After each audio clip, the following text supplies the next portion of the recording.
Waruya diriwayatkan anna jama'atan minas sahabati, ada sekelompok daripada sahabat Nabi radhiyallahu taala anhum, semoga Allah memberikan keridhaan kepada beliau para sahabat ajma'in semuanya. Dzakaru, mereka menyebut tentang seorang yang bernama Abdullah bin Umar, imam mujtahid. Termasuk Abdullah Abadillah itu Abdullah bin Umar, Abdullah bin Abbas, Abdullah bin Mas'ud. Orang-orang besar yang namanya Abdullah. Sayyidina Abdullah bin Umar. Beliau itu orangnya Masya Allah rajin sholat malam. Disebutkan Abdullah bin Umar di hadapan baginda Nabi, inda Rasulullah sallallahu alaihi wasallam. Faqala, Nabi mengomentari, ni'mar rajulu, sebaik-baik laki-laki adalah Abdullah. Riwayat aslinya begitu. Kalau riwayat hadis aslinya bukan huwa. Ni'mar rajulu Abdullah, sebaik-baik laki-laki ya dia. Law kana yusalli bil-lail, kalau seandainya dia bangun malam. Bukan berarti dia tidak bangun malam. Sebetulnya dia sudah bangun malam. Ada makna sanjungan dari Nabi. Dan dengan begitu Abdullah bin Umar semakin semangat bangun malam. Sehingga paling masyhur sahabat Nabi yang bangun malam ya Abdullah bin Umar. Beliau berilmu pun demikian. Beliau menghidupkan malam-malamnya dengan Allah. Itu kalau yang bunyi marrajulu Abdullah law kan yusalli bil laili, itu hadits riwayat Bukhari dan Muslim. Wa qala alaihi salatu wassalam, dan juga baginda Nabi sallallahu alaihi wasallam bersabda li rajulin min ashabi, Nabi menyebut tentang seorang laki-laki atau berkata, Nabi bersabda kepada salah satu sahabat beliau, ya fulan, hai fulan, la tukthirin nauma, jangan banyak tidur bil laili, di malam hari. Fa inna kathratan naumi, sesungguhnya banyak tidur bil laili, di malam hari itu ta'da'u, sebagian ditulis dengan yada'u, bisa saja yada'u kembali kepada naum, tapi lebih dekat adalah tada'u, akan meninggalkan sahibahu, maksudnya menyebabkan sahibahu yang punya tidur tadi, berarti yada'u sahibahu ni sahibun naum. Tapi tada'u, kathrahnya saya, banyak tidurnya itu yang menjadikan sebab tada'u akan meninggalkan yang punya tidur itu apa? Fakir. Maksudnya orang itu akan ditinggalkan nanti dalam keadaan fakir. Faqiran yaumal qiyamati, dalam keadaan fakir di hari kiamat. Artinya begini, yang banyak tidur adalah orang yang fakir nanti di akhirat. Orang panen pahala, panen imbalan, panen sanjungan dari Allah karena di malam hari dia bertahajud, melakukan sholat, dia nggak mau melakukan, maka fakir. Sedikit kita hadirkan tentang hadis ini, para ulama berbeda-beda. Kita sebutkan sesuai kejujuran amanah ilmiah. Sebagian mengatakan hadisnya adalah maudhu, bahkan Ibnu Jauzi sendiri mengatakan bahwasanya tidak benar riwayat ini, kemudian macam-macam dan sebagainya. Imam Suyuti mengomentari bahwasanya kalau saya perhatikan daripada ulama-ulama hadis mengatakan kalau ngikuti pendapatnya Imam Nasai lemah, tapi tidak sampai maudhu. Kalau menurut Abi Zar'ah sama Ibnu Adi bisa dipakai hasan. Kalau seandainya menurut semuanya, kalau kita perhatikan asalkan ada mutabi'nya, ada hadis yang serupa yang menguatkannya, maka menjadi diterima. Itulah perbedaan, sehingga kebanyakan memang mengatakan hadis ini adalah tidak benar. Tapi makna-maknanya ada dari hadis-hadis yang lainnya. Baik. Yang jelas kalau orang betul, kalau secara akal yang kita beriman bahwasanya malam adalah tempat ibadah yang luar biasa, ya tentulah jelas nggak salah omongan kalimat ini. Orang bangun malam dengan tidak bangun malam tentu beda dong nanti di akhirat. Yang bangun malam dapat pahala, yang tidak ya tidak. Berarti yang tidak fakir, ya nggak salah. Seperti itu. Artinya Imam Ghazali pengen menghimbau jangan sampai kita ini penuntut ilmu, sudah dapat ilmu, lupa kepada Allah, nggak mengamalkan ilmunya, nggak ada bangun malam. Bangun malam dong. Ya ayyuhal walad, wahai anak, dengar. Wa minal laili fatahajjad bihi nafilatan lak. Ini perintah untuk baginda Nabi, maka bangun malam tahajud wajib bagi Nabi. Tahajud itu adalah bangun malam setelah kita lelap dalam tidur, kita capek bangun malam, namanya tahajud. Bagi Nabi adalah sebuah kewajiban, bagi umatnya sunnah. Wa minal laili, di sepenggal malam, di malam hari, tahajudlah engkau wahai Muhammad. Bihi, di malam tersebut, nafilatan laka, sebagai amalan tambahan untukmu. Bagi Nabi tambahan kewajiban, bagi kita tambahan kesunahan. Ini adalah perintah agar kita bisa bertahajud, bisa bangun malam saat indah dengan Allah. Maka jangan sampai ada di antara kita para santri nggak rindu bangun malam. Disitulah saat kita untuk memohon kepada Allah. Wabil asharihum yastaghfirun, ada lagi Allah berfirman, wabil asharihum yastaghfirun, ini syukrun. Wabil asharihum yastaghfirun, syukrun, maksudnya syukur yang Allah itu apa? Ya pujian Allah. Allah menyanjung tuh, wabil ashari, mereka ini orang-orang pilihanku. Wabil ashari, kalau sudah di malam-malam sahur, di malam-malam, malam sepertiga akhir, di malam hari, ngapain mereka ini? Orang-orang mulia ini yastaghfiruna, memohon ampun kepada Allah. Maka dia syukur, kalimatnya ini syukur. Wabil asharihum, Allah menyanjung mereka yang bangun malam. Oh, kok disanjung oleh Allah? Segede-gede, seagung-agung, semulia-mulia sanjungan. Wal mustaghfirina bil ashari dzikrun. Maksudnya apa? Menghabarkan. Yang pertama, Allah memerintahkan untuk menjadi orang mulia, hebat, tuh bangun malam.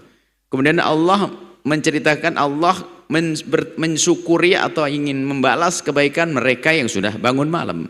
Kemudian yang terakhir, Allah ini menceritakan tentang orang mulia, yaitu mereka yang bangun malam dan beristighfar.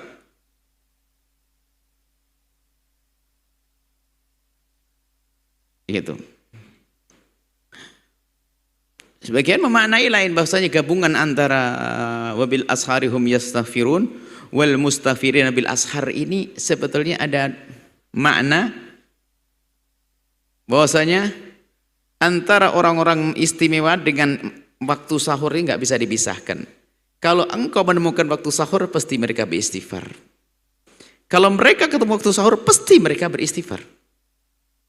Jadi kalau kamu siapakah mereka? Jawabannya apa?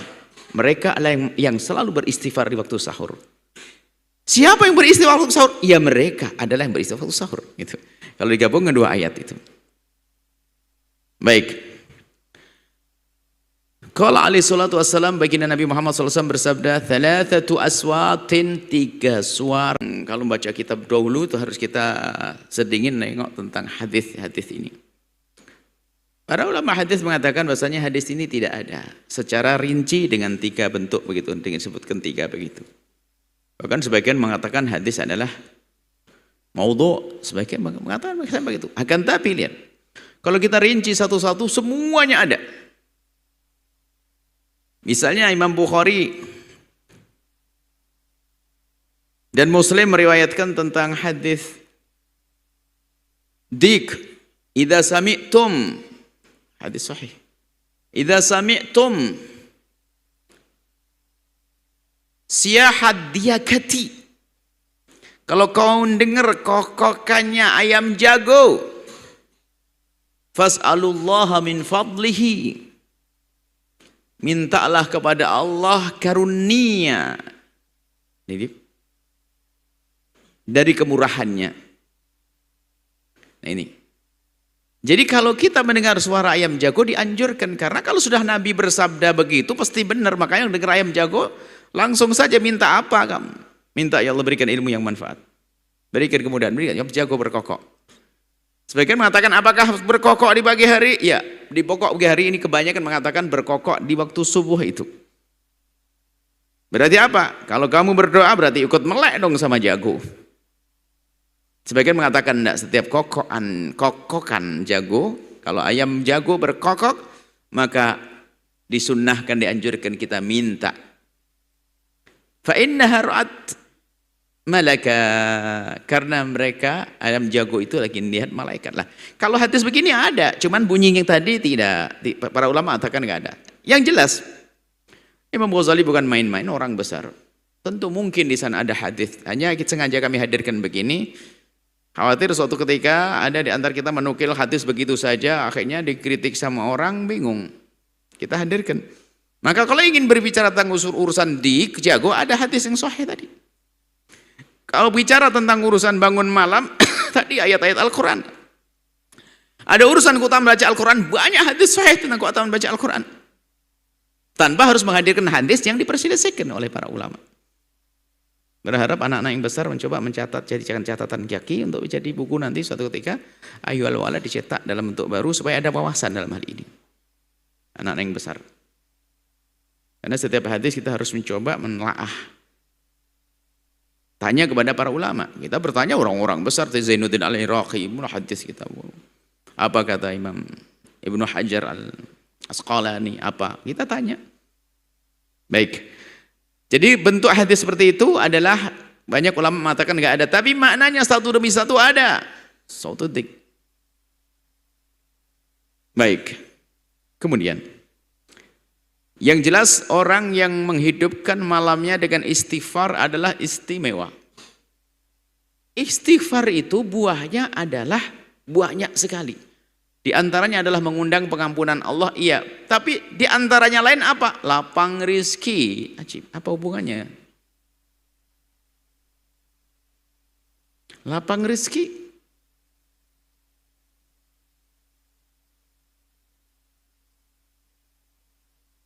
Dengan istighfar banyak, lapang rizki. Disebutkan dalam riwayat. Bahkan dalam Al-Quran juga disebutkan. Istaghfiru rabbakum innahu kana ghaffara. Mintalah ampun kepada Tuhanmu, sungguh Allah Maha Pengampun lah. Dengan istighfar yursilis sama alaikum midrara wa yumditkum bi amwali wa yumditkum bi amwal. Lapang rezeki. Istighfar. Orang berbanyak istighfar khususnya di tengah malam. Minta ampun. Paling tidaklah sebanyak istighfar yang kalian baca dalam wirdul Fatih lah. Yang lebih banyak lagi dibagus astagfirullah, apalagi benar-benar dibarengi dengan penyesalan akan dosa-dosa. Allah senang dengan orang yang memohon ampun kepadanya. Bahkan menjadi orang yang dicintai. Innallaha yuhibbut tawwabin. Qala Sufyan ats-Tsauri, berkata Imam Sufyan ats-Tsauri rahmatullah alaihi, semoga Allah melimpahkan rahmat kepadanya.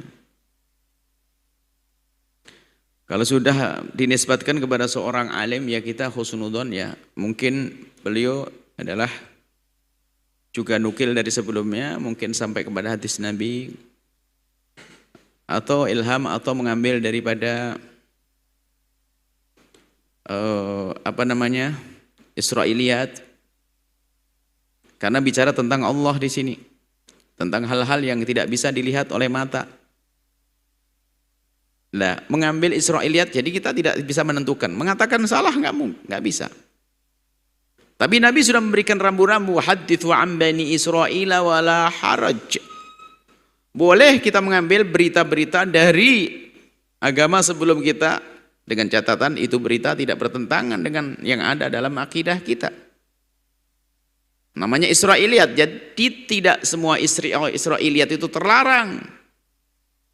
Israiliyat yang dikukuhkan ada kok, kisah Nabi tentang 3 orang yang terperangkap dalam gua, itu kan zaman Bani Israel itu. Banyak kisah-kisah Bani Israel disebut dibawa oleh Nabi SAW. Nah ini Sayyidina Sufyan ats-Tsauri atau yang jelas ceritanya begini, innallaha tabaraka. Loh, ini kan harus wahyu. Di Al-Quran tidak ada, dalam hadis qudsi mungkin tidak disebutkan. Lalu dari mana Sayyidina Sufyan ats-Tsauri? Mungkin melihat daripada kitab suci sebelum Islam. Apakah Taurat atau Injil, tinggal dilihat isinya bertentangan atau tidak. Atau berita-berita yang ada di dalam kitab-kitab tentang Israel, dari Bani Israel. Innallaha tabaraka wa ta'ala, Allah yang maha luhur, maha suci, maha mulia, khalaqa rihan, menciptakan angin, tahubbu yang berhembus bil ashari di waktu sahur, tahmilul adhkar akan menghantarkan, membawa zikir-zikir yang dibacakan oleh hamba-hamba Allah, wal istighfar dan istighfar ilal malikil jabbar, kepada Allah. Kalau hal yang semacam ini kita perlu takwil. Maksudnya apa? Apakah dibawa, bagaimana zikir dibawa? Kita serahkan. Dan ingat, Allah tidak memerlukan tempat.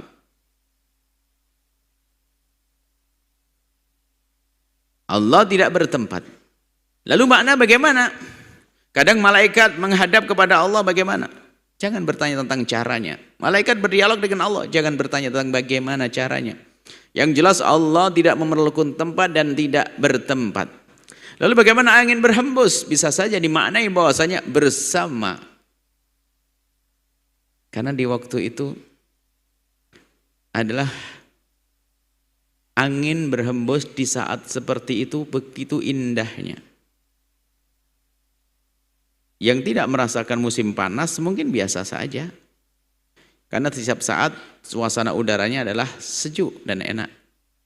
Tapi di negeri panas itu ketahuilah, menjelang subuh itu waktu yang sangat enak. Kalau dibuka pintu begitu akan masuk. Di musim panas di negeri Arab begitu. Ada istighfarnya orang-orang yang memohon ampun. Bisa jadi maknanya adalah itulah saat dikabul hingga sampai kepada Allah istighfar-istighfar tersebut. Dan juga zikir-zikir hamba-hamba Allah sampai kepada Allah. Maknanya seperti itu. Wa qala aidan, dan berkata juga Sayyidina Sufyan Ats-Tsauri, idza kana awwalul laili, dijadikan isimnya saja. Idza kana awwalul laili, jika ada di awal malam, kalau ada terjadi pertimaan malam, permulaan malam, mulai maghrib tiba, yunadi munadin, ada yang menyeru, malaikat yang diperintahkan Allah itu menyeru, min tahtil arsy, dari bawah arsy Allah. Apa seruan malaikat tersebut? Ala, ingat, liyakumil abiduna, ayo hendaknya bangun orang-orang yang ahli ibadah, bangunnya ahli ibadah. Wa yakumuna wa yusalluna masya Allah, kemudian mereka yang ahlinya, yang mendengar seruannya, yaitu mereka yang dipilih oleh Allah dari awal malam tiba diseru dan dia menyambut. Biarpun dia tidak mendengar seruan, tapi hatinya sudah diikutkan kepada seruan tersebut. Lalu dia bangun melakukan sholat habis maghrib awal malam. Masya Allah, dengan bilangan rakaat yang enggak bisa dihitung, bacaan Quran yang banyak. Thumma yunadi munadin fi syatril laili, kemudian ada lagi yang menyeru, malaikat yang perintahkan Allah untuk menyeru di separuh malam, pertengahan malam.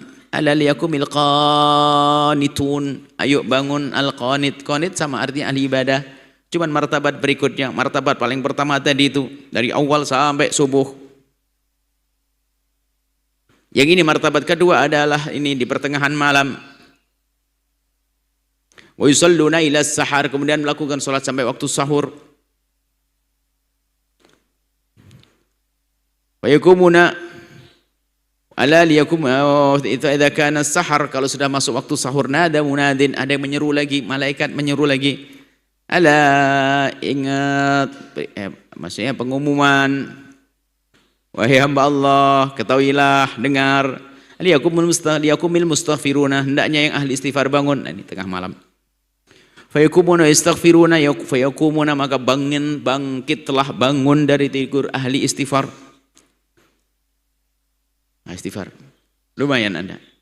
Abidun, qanitun, mustaghfirun, istimewa semuanya ini.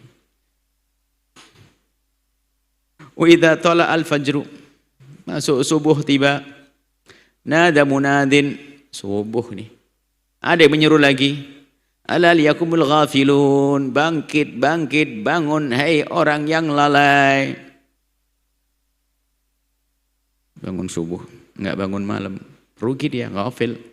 Fayakumuna, maka bangunlah orang-orang itu, min furushihim, dari tempat tidur mereka, kal mauta, seperti mayat,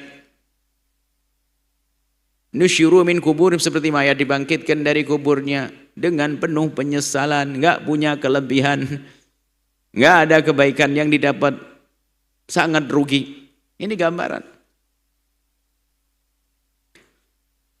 Maka hendaknya kita harus mengambil bagian namanya mana. Yang tadi yang beristighfar, bangun malam, menghidupkan malam dengan ibadah. Imam Ghazali membagi malam itu ibadah itu sampai ada 7. Kita simpulkan menjadi 3 deh, gitu aja. Sibuk kepanjangan. Sudah, kalau bisa oke lah. Kalau semalam suntuk nggak berat lah. Dan Nabi juga artinya semalam suntuk bagaimana anak kebiasaan. Artinya bukan semalam suntuk, paling mu'dhamul lail. Paling banyak malamnya, malam untuk beribadah. Oke, ini paling pertama. Yang kedua adalah sepertiga malam akhir. Sepertiga malam akhir. Yang ketiga adalah sholat isya berjamaah, sholat subuh berjamaah. Pastikan itu semuanya. Kemudian dikatakan Imam Ghazali di tengah-tengahnya jangan sampai lupa minimal 3 rakaat. Yaitu witir kayak begitu. Itulah paling rendahnya qiyamul lail. Menghidupkan malam. Itu kelas rendah, bukan kelas santri. Santri hanya witiran sama hadis. Bagaimana santri? Itu kan kelas paling rendah. Santri harus ada Al-Qur'annya, ada murajaah kitabnya, ada zikirnya, ada sholawatnya, ada sholatnya, Masya Allah. Baik. Ini yang disampaikan Imam Ghazali tentang menghidupkan atau mengamalkan ilmu dan menghidupkan malam dengan ibadah. Semoga Allah memudahkan kita untuk bangun malam melakukan ibadah dan jadikan itu kebiasaan. Karena qiyamul lail itu da'bus sholihin, kebiasaan orang soleh kita bangun malam. Dan mereka menikmati betul di malam hari. Yang belum biasa bangun malam harus sadar bahwasanya Anda menjadi orang yang rugi, ghafilun, lalai. Nanti akan dibangkitkan dalam keadaan fakir. Di akhirat fakir, gak punya amal, rugi. Ayo semuanya siap-siap untuk bisa bangun malam. Makanya cara tidurnya pun diatur agar bisa bangun malam. Semoga Allah mudahkan kita untuk menghidupkan malam-malam dengan ibadah. Mudahkan kita menjauhi kemaksiatan. Allah berikan kepada kita ilmu yang bermanfaat. Setelah Anda menyaksikan video ini, jangan lupa berselawat kepada baginda Nabi Muhammad sallallahu alaihi wa alihi wa sahbihi wasallam.